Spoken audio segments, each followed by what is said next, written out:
Batman ये 1989 की American super hero film है, डायरेक्टेड बाय टिम बर्टन।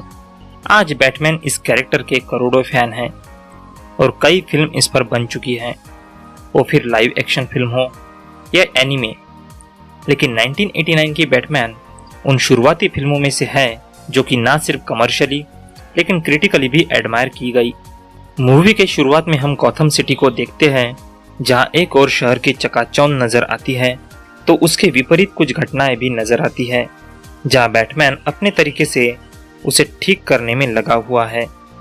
दूसरी ओर गॉथम सिटी में आए नए अटॉर्नी हार्वी डेंट जनता से वादा कर रहे हैं कि गॉथम को जुर्म के दलदल से बाहर निकालेंगे और इस जुर्म, क्राइम, करप्शन के पीछे के मॉब कार्ल ग्रिसम को धर दबोचेंगे। आगे हम इंट्रोड्यूस होते हैं जैक नेपियर से, जो ग्रिसम के मॉब का सेकंड इन कमांड है और ग्रिसम के ही मिस्ट्रेस से संबंध बनाए हुए है। गॉथम सिटी के 200 साल का जश्न शहर में मनाया जाने वाला है, लेकिन शहर में घट रहे घटनाओं से पुलिस डिपार्टमेंट भी परेशान है।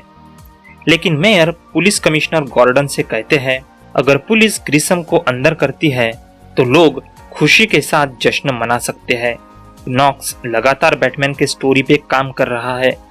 लोगों को अब तक बैटमैन जैसे किसी शख्स पर यकीन नहीं है, लेकिन नॉक्स इसे इम्पोर्टेंट मानता है और अपना काम जारी रखता है। ऑफिस में उससे मिलने फोटोग्राफर विकी वेल आती है और साथ में काम करने का सुझाव देती है, जिसे नॉक्स मान लेता है। ग्रिसम, जो कि एक्सिस केमिकल से जुड़ा हुआ है और अपने काले कामों के कारण कई बार इन्वेस्टिगेशन का शिकार होता है, तो ग्रिसम वहां से सारे सबूत हटा देने के लिए जैक को कहता है।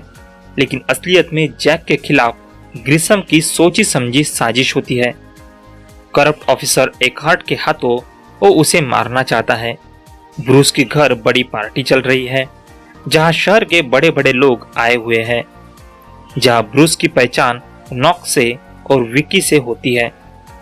तो पुलिस कमिश्नर गॉर्डन को ग्रिसम के एक्सिस केमिकल्स के प्लान के बारे में पता चलता है, तो सीसीटीवी फुटेज से बैटमैन को भी प्लान का पता चलता है। एक्सिस केमिकल्स में पुलिस और जैक के बीच सामना होता है, जहां जैक एकहार्ट को मार देता है। लेकिन बैटमैन के साथ हुई झड़प में जैक एक बड़े से केमिकल वैट में गिर जाता है। सब लोग यही मानकर चलते हैं कि जैक मर गया, लेकिन केमिकल्स में गिरने के कारण उसकी पूरी स्किन व्हाइट हो चुकी है, चेहरा बिगड़ चुका है। सीक्रेटली कुछ हद तक अपनी सर्जरी करके अपने आप को जोकर के नाम से स्थापित करता है। जोकर सबसे पहले उसे धोखा देने वाला ग्रिसम को मार देता है और अपने आप को नया मॉब चीफ घोषित करता है, तो अपने खिलाफ खड़े हुए साथी को भी मार देता है। ब्रूस और विकी की दोस्ती प्यार में बदलती है, तो जैक अपने हालत के जिम्मेदार बैटमैन की खोज करने में निकलता है, जहां खुलेआम वो कमिश्नर गॉर्डन पे हमला करता है और तो और शहर में दहशत का माहौल खड़ा करता है।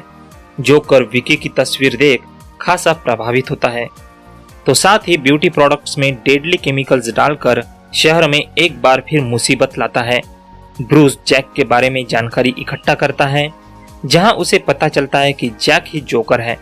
विक्की ब्रूस से मिलने म्यूजियम आती है, जहां जोकर जहरीली गैस से टेरराइज्ड करता है।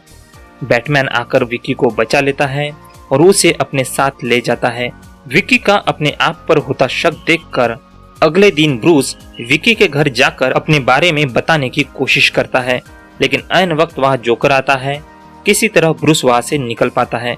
ब्रूस अपने माता पिता के मौत के बारे में जानकारी देखता है और बचपन की उस घटना को याद करता है, जहां उसे पता चलता है कि उसके माता पिता का हत्यारा जैक यानी जोकर ही है।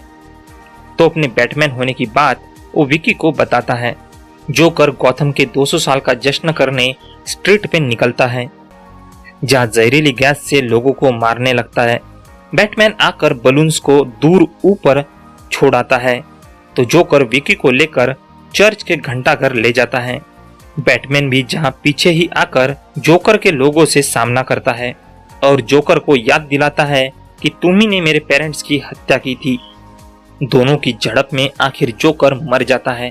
गवर्नमेंट और पुलिस डिपार्टमेंट आखिर बैटमैन के वजूद का महत्व समझती है और फिर कभी बैटमैन की जरूरत महसूस हुई तो उसे वापस बुलाने का यकीन दिलाती है। फिल्म पर गौर से नजर डाले तो नजर आता है कि फिल्म का नाम बैटमैन तो है, पर मूवी में ज्यादा फोकस जोकर के कैरेक्टर पे दिया गया है। यहाँ तक कि ब्रूस के बैटमैन बनने को न दिखाकर जैक के जोकर बनने का सफर हम देखते हैं। उनके कैरेक्टर की बात करें तो उनका कैरेक्टर डेवलपमेंट जिस तरह दिखाया गया है वो काफी रियल और रियलिटी के करीब है। हम इजीली उस पे यकीन कर सकते हैं और कैरेक्टर शुरुआत से ही हमें अपनी ओर आकर्षित करता है। बात करें बैटमैन की तो उनका कैरेक्टर उस तरह से एक्सप्लोर नहीं किया गया जिस तरह से जोकर का। उनका कैरेक्टर एकदम डार्क नहीं है। जब ब्रूस और बैटमैन के स्वभाव को हम समझते हैं तो हमें ज्यादा डिफरेंस नजर नहीं आता।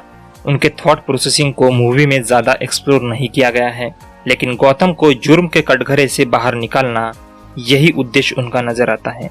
और उन सब के लिए जो कारण है वो आसपास दिखती अव्यवस्था और बचपन में माँ बाप की हुई हत्या बड़ा कारण है। डायरेक्शन की बात करें तो Tim Burton action fantasy adventure genre के one of the best director है और यहाँ भी उनका डायरेक्शन कुछ फ्लॉज को छोड़ दे तो काफी अच्छा है। एकदम शुरुआती सीन में गौतम के स्ट्रीट पर टैक्सी वाला सीन, फिर प्रोस्टिट्यूट और आदमी औरत को झगड़ते दिखाकर डायरेक्टर बिना कुछ कहे गौतम की हालत क्या है हमें बता जाते हैं। इसके अलावा इसी तरह से जोकर के संबंधित बातें भी हमें छोटे छोटे डायलॉग के जरिए बता जाते हैं। बात करें एक्टिंग की तो खास करके मुझे जैक निकोलसन के निभाए जोकर का परफॉर्मेंस काफी इम्प्रेसिव लगा। कॉमिक बुक वर्जन होने के बावजूद उनका कैरेक्टर ओवर द टॉप नहीं लगता, काफी बैलेंस अपने किरदार में वे लगते हैं। उनके अलावा बाकी सभी परफॉर्मेंस एवरेज ही है और इसकी सबसे बड़ी वजह जो रही, जिसे फिल्म की कमजोर कड़ी मान सकते हैं, कि बाकी जितने भी सपोर्टिंग रोल्स में थे उन्हें ना तो ज्यादा स्क्रीन टाइम दिया है और ना ही उन्हें डेवलप करने की कोशिश की गई। कमिश्नर गॉर्डन, हार्वी डेंट, यहाँ तक कि रिपोर्टर नॉक्स का किरदार भी हमें किसी स्पेशल अपीयरेंस की तरह ही दिखता है। यहाँ तक कि बैटमैन और जोकर के बीच जिस तरह नोलन के डार्क नाइट में आइडियोलॉजिकल इंडिफरेंसेस काफी प्रभावी ढंग से दिखाए थे, वैसे हमें टिम बर्टन के बैटमैन में नजर नहीं आते। जोकर के आतंकित करने के पीछे की वजह सिर्फ और सिर्फ उसकी इंसैनिटी और रिवेंज ही नजर आता है। वैसे नोलन के डार्क नाइट से कंपेयर करना मतलब नोलन के कैरेक्टर्स काफी ज्यादा डार्क है, तो टिम बर्टन की फिल्मोग्राफी देखे तो वो चाइल्ड फ्रेंडली ज्यादा नजर आते हैं। उस हिसाब से देखे तो उस वक्त बैटमैन काफी डार्क ही रही होगी।